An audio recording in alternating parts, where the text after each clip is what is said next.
चलो विद्यार्थी मित्रों, હવે આગળ વ્યાખ્યામાં જઈએ તો આગળ નવી વ્યાખ્યા છે જેને આપણે કહીશું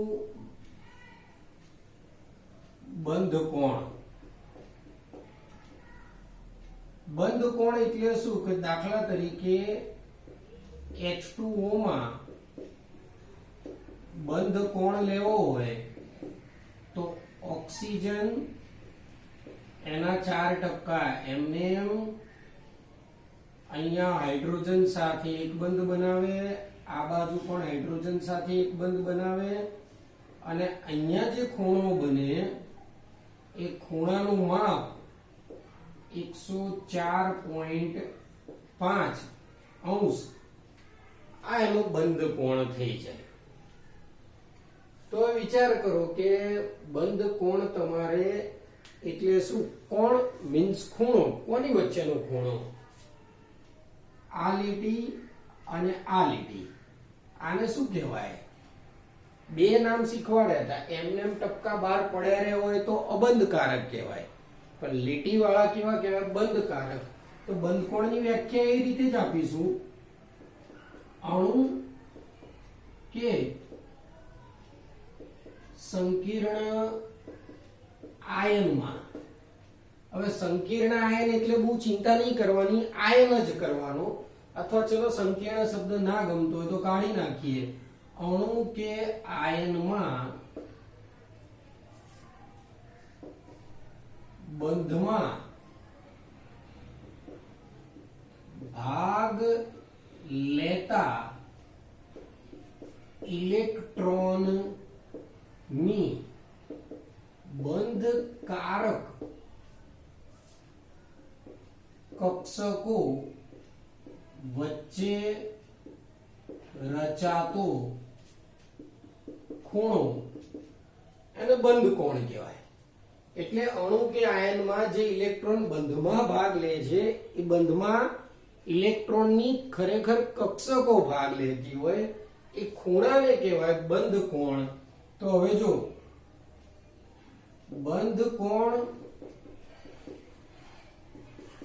વર્ણપટીય દર્શકીય પદ્ધતિ દ્વારા જાણી શકાય. એટલે આમાં કઈ બહુ નવું છે નહીં. આનો અર્થ એવો થાય કે એક્સરે મશીન કે બીજી યુવી કે આ તે જુદા જુદા મશીનો દ્વારા જાણી શકાય. બંધ કોણની મદદથી કક્ષકો નો ખ્યાલ તેમજ અણુનો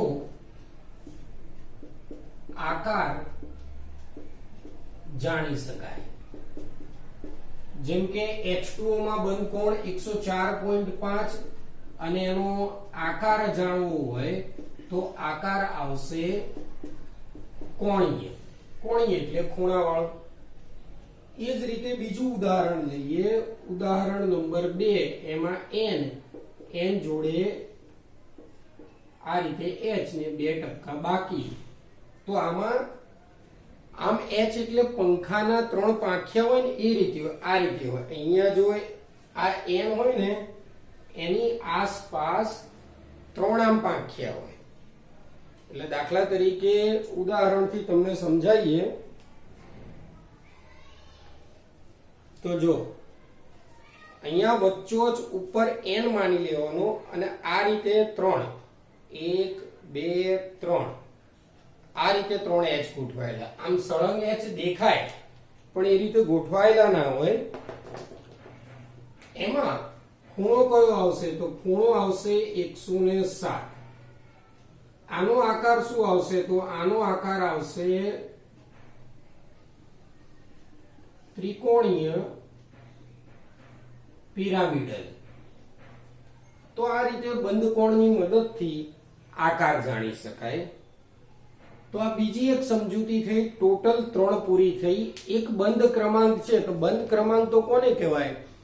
જેને આપણે વર્ણન નહીં કરીએ પણ શોર્ટકટમાં બંધ ક્રમાંક આગળ આવી ગયો તમારે કે સહસંયોજક બંધ હોય, દાખલા તરીકે ઓક્સિજન ઓક્સિજન વચ્ચે કેટલા બંધ આવતા હતા? 2. તો એ બંધ ક્રમાંક આવે એની વાર્તામાં આપણે બહુ પડવાનું રહેશે નહીં. ખાલી આના પછી એ કર્યો બંધ એન્થાલ્પી, એની માહિતી લઈ લઈએ. પહેલા આને લખી નાખો.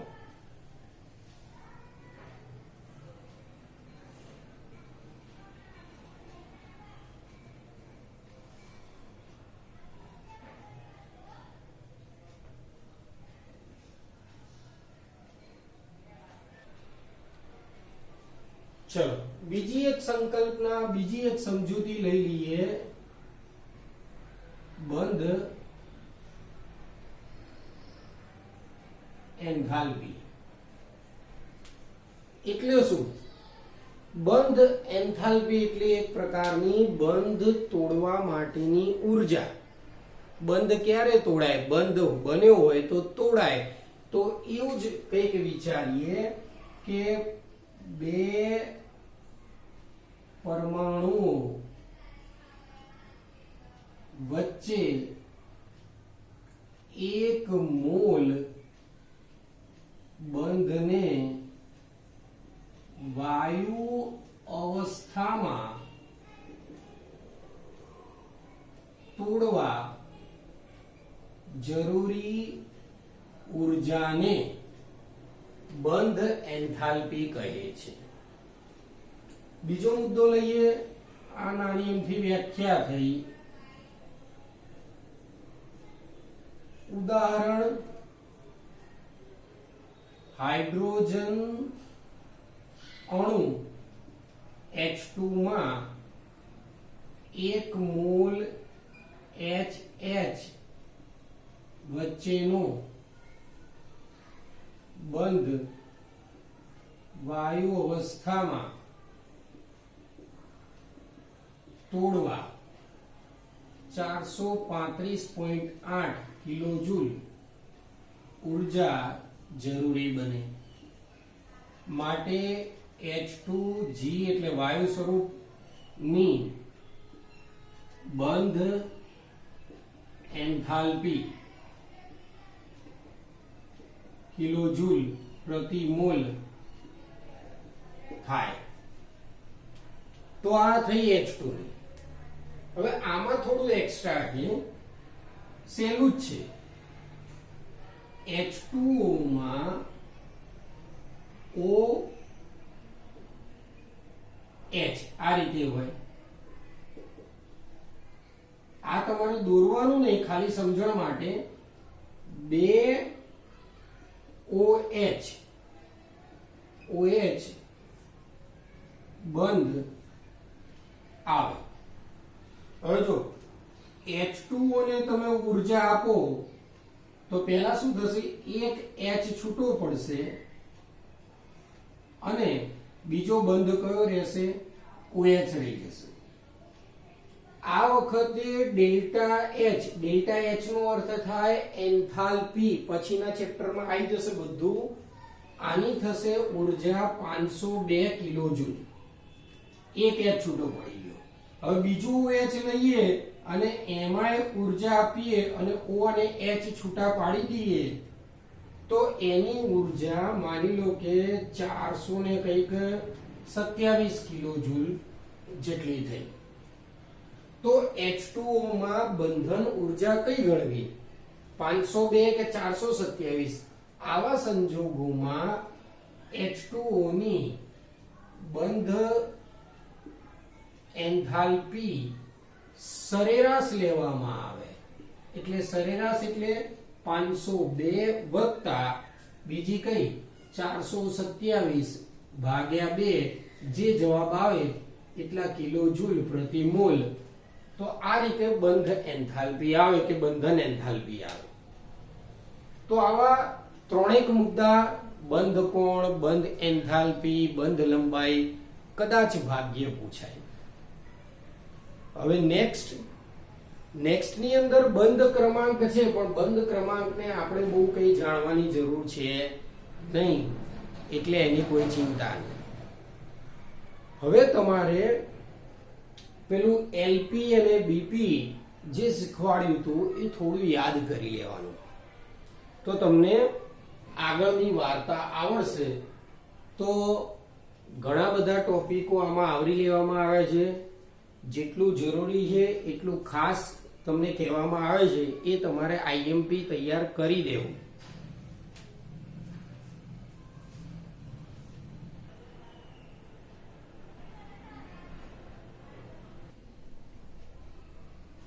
ચલો મિત્રો, એક નવો ટોપિક થોડો લઈ લઈએ. ધ્રુવીય અણુ અને અધ્રુવીય અણુ એ કોને કહેવાય? જો દાખલા તરીકે બે સમાન પરમાણુ હોય, જેમ કે H2 તો H અને H વચ્ચે બંધ, Cl2 Cl વચ્ચે બંધ. તો આવા સંજોગોમાં આ જે વચ્ચે જે રહેલો હોય બંધ, એ બંધમાં રહેલા આને શું કહેવાય? તો એને કહેવાય ઇલેક્ટ્રોન યુગ્મ, બંધન ઇલેક્ટ્રોન યુગ્મ BP.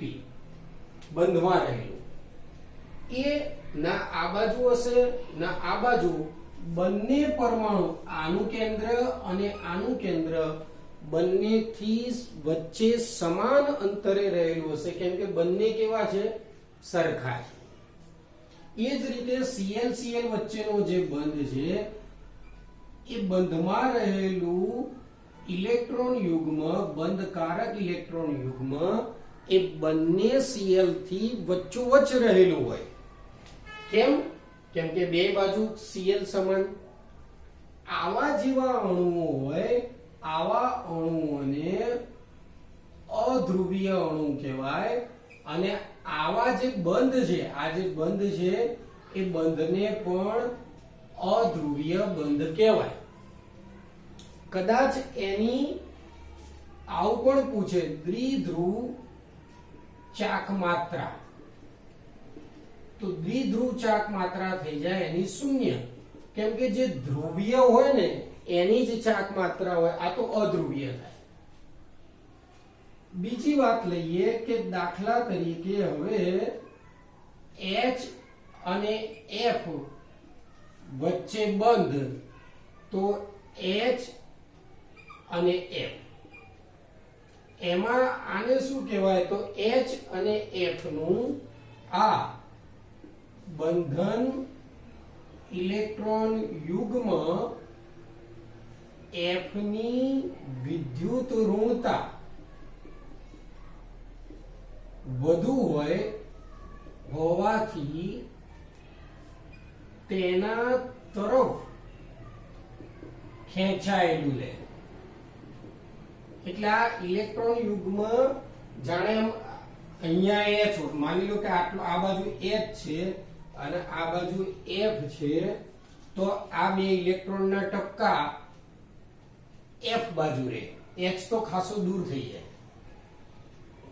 તો આ ખેંચાયેલું રહે એટલા માટે F કેવો બને?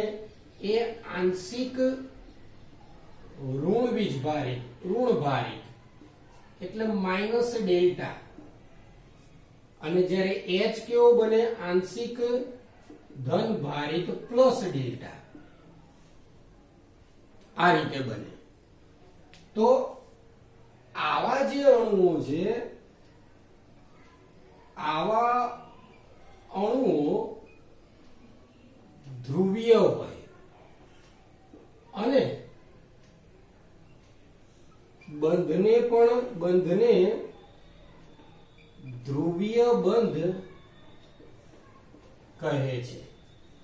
તો આ ધ્રુવીયતા ટૂંકમાં HF માં અને આમાં તફાવત શું? આમાં બે સમાન પરમાણુ, આમાં બે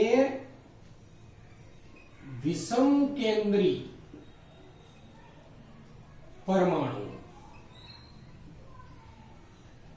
વચ્ચે બંધ. કદાચ ધ્રુવીયતાનું લખવાનું પૂછાય તો એ આજ લખી દો તો ચાલે. હવે ધ્રુવીયતા અધ્રુવીય અણુ હોય તો દ્વિધ્રુવીય ચાક માત્રા શૂન્ય હતી, પણ ધ્રુવીય અણુ હોય તો દ્વિધ્રુવીય ચાક માત્રા કેટલી લખવી, શું લખવી એ પણ તમને સમજાઈ દઈએ. પહેલા આટલું જોઈ લો.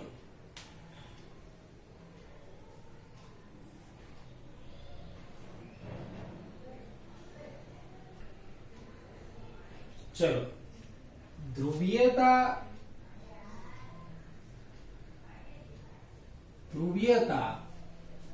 અથવા ધ્રુવીભવન ને માપવા ગ્રીક અક્ષર મ્યુ નો ઉપયોગ થાય. મ્યુ મીન્સ દ્વિધ્રુવ ચાક માત્રા. એના બરાબર શું થાય? તો ભાર. ભાર એટલે વિદ્યુત ભાર ગુણ્યા અલગીકરણ નું અંતર અથવા બે પરમાણુ કેન્દ્રો વચ્ચેનું અંતર અથવા બંધ લંબાઈ. તો આ રીતે થાય. ભાર અને અલગી ચાક માત્રાને આપણે મ્યુ વડે દર્શાવીએ. ભારને કેટલી જગ્યાએ ડેલ્ટા વડે દર્શાવ્યો હોય, તમારી બુકમાં જેના વડે દર્શાવ્યો હોય. તમારી બુકમાં વિદ્યુત ભારને ક્યુ વડે અને અંતરને આર વડે દર્શાવવામાં આવ્યું છે.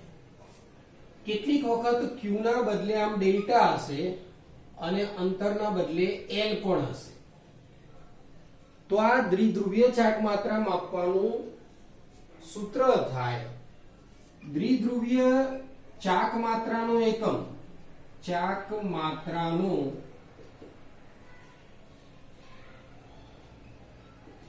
એકમ કેપિટલ ડી, જેને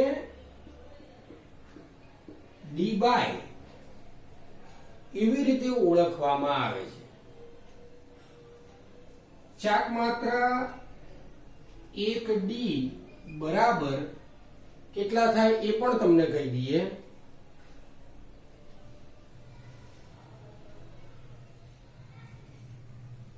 .33564 10⁻³ કુલંબ ઇન્ટુ મીટર. આટલી ચાક માત્રા થાય. બીજું, આ દ્વિધ્રુવીય ચાક માત્રા સદિશ રાશિ છે એક પ્રકારની. સદિશ રાશિમાં તમે ફિઝિક્સમાં ભણ્યા છો, દિશા બતાવવી પડે. હવે દિશા બતાવવાનો મુદ્દો ક્યાં છે એ થોડો અહીંયા આટલા ભાગમાં લઈ લઈએ. માની લો કે H અને F વચ્ચે બંધ છે, તો H અને F બે જુદા જુદા. આ F કેવો માઇનસ ડેલ્ટા, આ પ્લસ ડેલ્ટા, એટલે આ બંધ કેવો થશે? એ બંધ થશે ધ્રુવીય બંધ. તો એ ધ્રુવીય બંધને ખરેખર શના વડે દર્શાવવામાં આવે? તો જેની વિદ્યુત ઋણતા વધારે હોય એના તરફ તીર રાખીને બતાવવામાં આવે. એટલે કે તમારે આને દર્શાવવું હોય તો ખરેખર આમ તીર બતાવવું પડે, H અને F લખવું પડે. તો આ દિશા દર્શાવતું ચિહ્ન છે, ધ્રુવીયતા દર્શાવશે. આવું પણ ઘણીવાર લખ્યું હશે, H અહીંયા તીર, F આમ હશે. એટલે બંધ ખરો પણ F ની વિદ્યુત ઋણતા વધારે, એટલે એ બાજુ ખેંચાયેલો હોય. આ માઇનસ ડેલ્ટા, આ પ્લસ માઇનસ પ્લસ. આ ડેલ્ટા શું દર્શાવે? તો ડેલ્ટા બીજું કઈ નહીં, વીજભાર જ દર્શાવે. તો આ ધ્રુવીયતાનો કેટલોક મુદ્દો. અને કેટલીક વખત ભાગ્યે આ દ્વિધ્રુવીય ચાક માત્રાનું સૂત્ર જે ડબલ નીટમાં ઉપયોગમાં બની જાય તો તમારે કામમાં આવી જાય. વીજભારમાં ઘણીવાર એવું જ કહી દેતા હોય છે ઇલેક્ટ્રોન. તો ઇલેક્ટ્રોનનો વીજભાર તમને ખબર જ હોય, 1.6 ગુણ્યા 10⁻19 કુલંબ. તો તમારે Q તો થઈ જ જાય. ત્યારબાદ વધ્યું શું? બે અણુ વચ્ચેનું અંતર. બે અણુ વચ્ચેનું અંતર આપ્યું હોય તો તમે આ દ્વિધ્રુવીય ચાક માત્રા શોધી શકો. તો આટલી બાબત આવે. આને પણ જોઈ લો. આ પણ ઠીક આઈએમપી હશે, કહી દઈશ કે આ ખાસ આઈએમપી તમારે તૈયાર કરવું છે.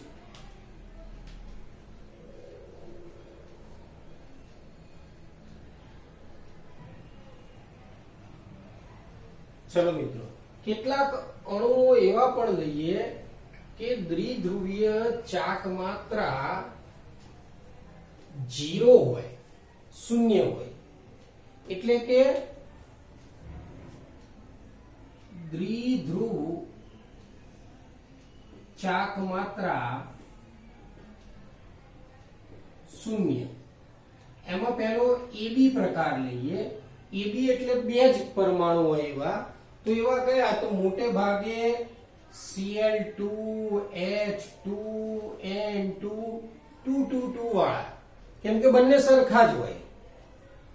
હવે લઈએ AB2 માં CO2 માં C double bond O C double bond O આકાર રેખીય એટલે આની દ્વિધ્રુવીય ચાક માત્રા 0 થઈ જાય. બીજું એક ઉદાહરણ લઈએ, BeCl2 અથવા BeF2. આ બંનેમાં પણ એવું જ. દાખલા તરીકે B મૂકીએ તો Cl અને Cl. ચલો AB3 વાળો લઈએ તો AB3 માં લઈએ BF3. B આ રીતે હોય અને ત્રણ બાજુ F, 1 2 3, ત્રણેય બાજુ F એ રીતે હોય કે ટોટલ દ્વિધ્રુવીય ચાક માત્રા 0 થઈ જાય. અને એવા જ AB4 પ્રકારના લઈએ તો AB4 ની અંદર CH4 methane, CCl4 carbon tetrachloride. આ બધા એવા ઉદાહરણો છે કે જેની દ્વિધ્રુવીય ચાક માત્રા 0 થઈ જાય. હવે કેટલાક પ્રશ્નો આપણે કરાઈશું તમને કે દ્વિધ્રુવીય ચાક માત્રા વિશેના 2-3 કારણો આવે છે, એને આના પછી થોડા સેટ કરીશું. તો આ પણ જોઈ લો બાકીનું નેક્સ્ટ લેક્ચરમાં.